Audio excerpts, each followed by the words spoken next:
Assalamualaikum warahmatullahi wabarakatuh. Waalaikumsalam warahmatullahi wabarakatuh. Selamat pagi anak-anak. Pagi. Bagaimana kabarnya hari ini? Alhamdulillah. Allahu Akbar. Allahu Akbar. Alhamdulillah luar biasa. Alhamdulillah hari ini sehat semua ya? Oke, alhamdulillah seperti biasa bahwasanya untuk bersyukur kepada Allah tidak usah yang muluk-muluk, cukup ucapkan yang sederhana sebagai bentuk bersyukur dengan ucapan Alhamdulillahirabbil alamin. Maksudnya kita memuji Allah, apapun yang kita terima hari ini, kemarin dan yang akan datang, itu semua nikmat dari Allah. Harus kita syukuri. Apa akibatnya kalau tidak disyukuri? Ada yang tahu? Seperti di pertemuan kemarin, barang siapa yang bersyukur maka nikmatnya ditambah.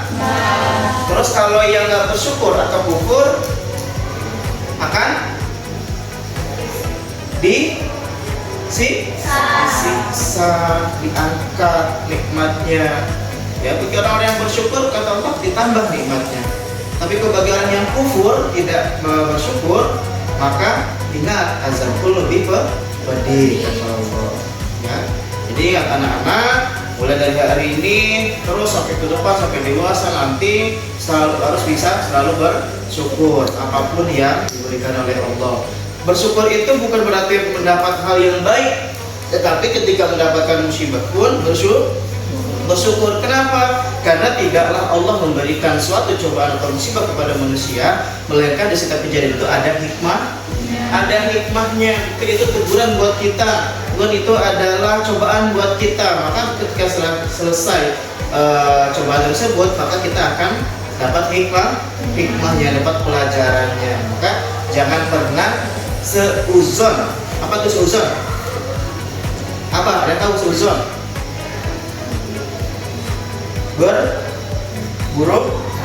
Berburuk sangka itu seuzon.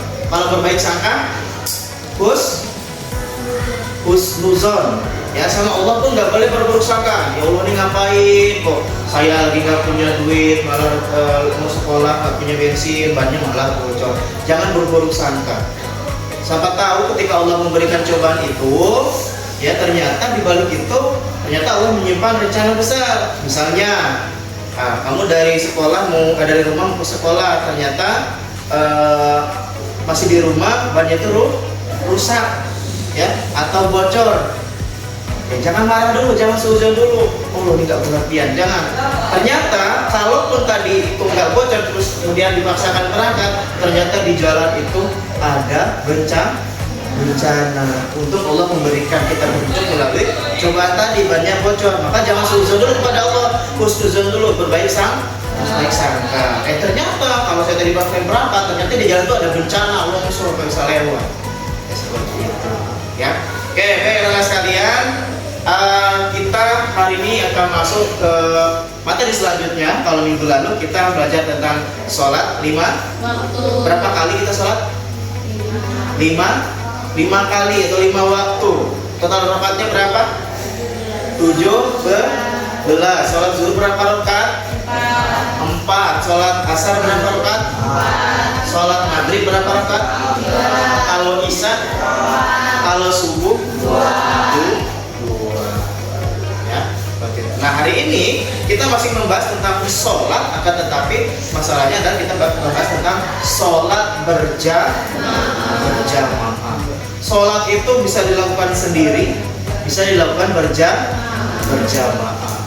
Nah, tujuan pembelajaran ini nanti pertama anak-anak akan memahami pengertian dari sholat berjamaah. Kemudian apa saja sih sholat berjamaah itu, syarat-syaratnya. Yang kedua, bagaimana sih tata cara sholat berjamaah. Nah, yang keempat nanti anak-anak akan mengetahui, langsung mempraktikkan. Oh, begini toh tata cara sholat berjamaah antara perempuan dan laki-laki. Kalau jamaahnya perempuan semua bagaimana tata caranya? Kalau jamaahnya laki-laki semua bagaimana tata caranya? Kalau misalnya jumlahnya 2 orang bagaimana tata caranya? Ya, seperti itu. Kalau jumlahnya lebih dari 2 orang bagaimana tata caranya? Harus kita pelajari kali ini. Siap ya? Belajar ya? Oke. Sebelum kita belajar, kita akan ice breaking dulu ya. Ice breaking dulu untuk memulihkan pikiran dulu. Siap ya? Oke, baik. Ice breaking kali ini judulnya adalah tentang Marina. Nanti kalau Bapak menyanyikan lagunya, kalian sesuaikan dengan gerakannya. Pokok 1, 2, 3. Marina menari di atas menara, di atas menara. Marina menari, sambil merana, Marina menari. Sekali lagi, Marina menari di atas menara, di atas menara. Marina menari, sambil merana, Marina menari.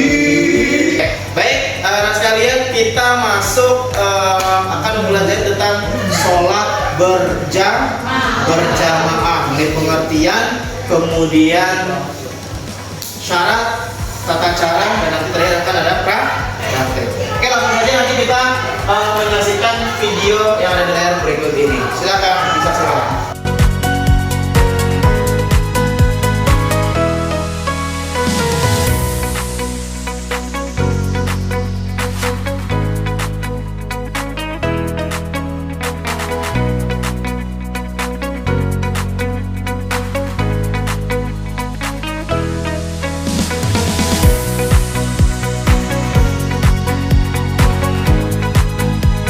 Oke, baik anak sekalian, setelah tadi melihat penjelasan pada video ya, sekarang akan sedikit juga Bapak terangkan mengenai pengertian dan dalil sholat berjamaah.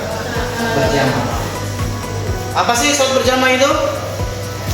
Berasal dari bahasa Arab, artinya jamaah. Apa arti jamaah?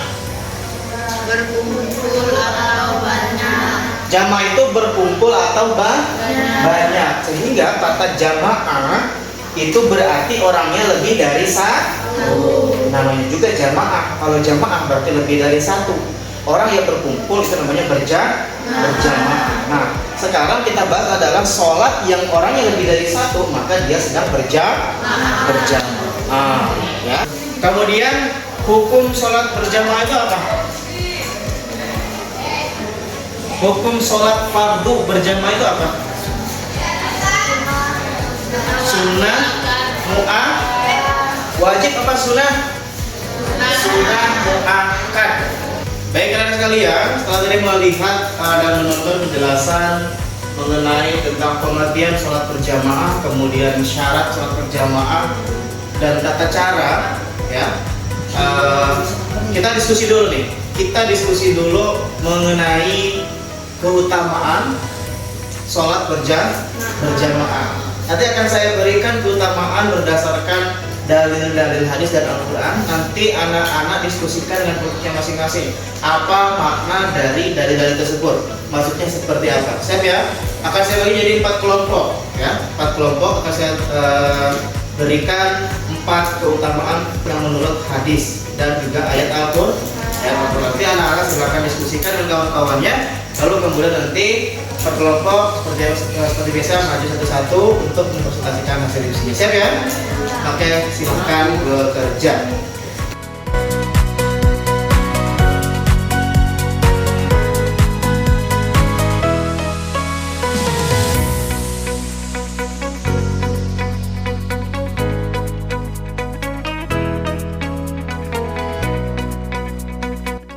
Nah, sekalian, setelah tadi berdiskusi anak-anak, sudah selesai ya diskusinya ya? Oke, saatnya sekarang maju satu-satu per kelompok 1 orang untuk mempresentasikan hasil diskusinya. Ada 4 keutamaan sholat tadi yang Bapak berikan ke setiap kelompok, kemudian dianalisis, didiskusikan apa sih makna dari ayat ini, begitu ya? Nanti silakan anak-anak yang sudah selesai nanti dipresentasikan hasilnya. Siap ya? Oke, kita mulai dulu dari kelompok 1. Silakan.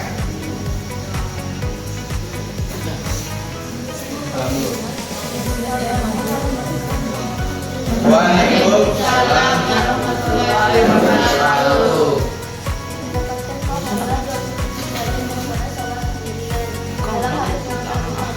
Kemana maju? Sholat berjamaah lebih utama dibandingkan sholat sendirian dengan 20 derajat.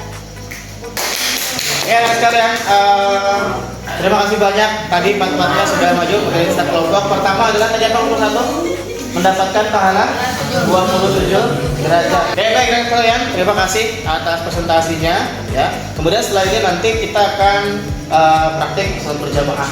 Setelah praktik nanti baru mengerjakan LKPD-nya.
Sekalian, tadi kita sudah mempraktikkan bagaimana tata cara sholat berjamaah. Oke, baik anak sekalian, setelah mempelajari pemahaman tentang pengertian, tata cara, syarat, kemudian praktik, nah saatnya mengerjakan soal. Akan ada 5 soal tentang materi sholat berjamaah ini. Nanti anak-anak tulis jawabannya di kertas 1 lembar saja. Setelah selesai dilakukan coba ya. Oke, baik, langsung saja silakan dikerjakan. Ini masing-masing ya. Oke, silakan.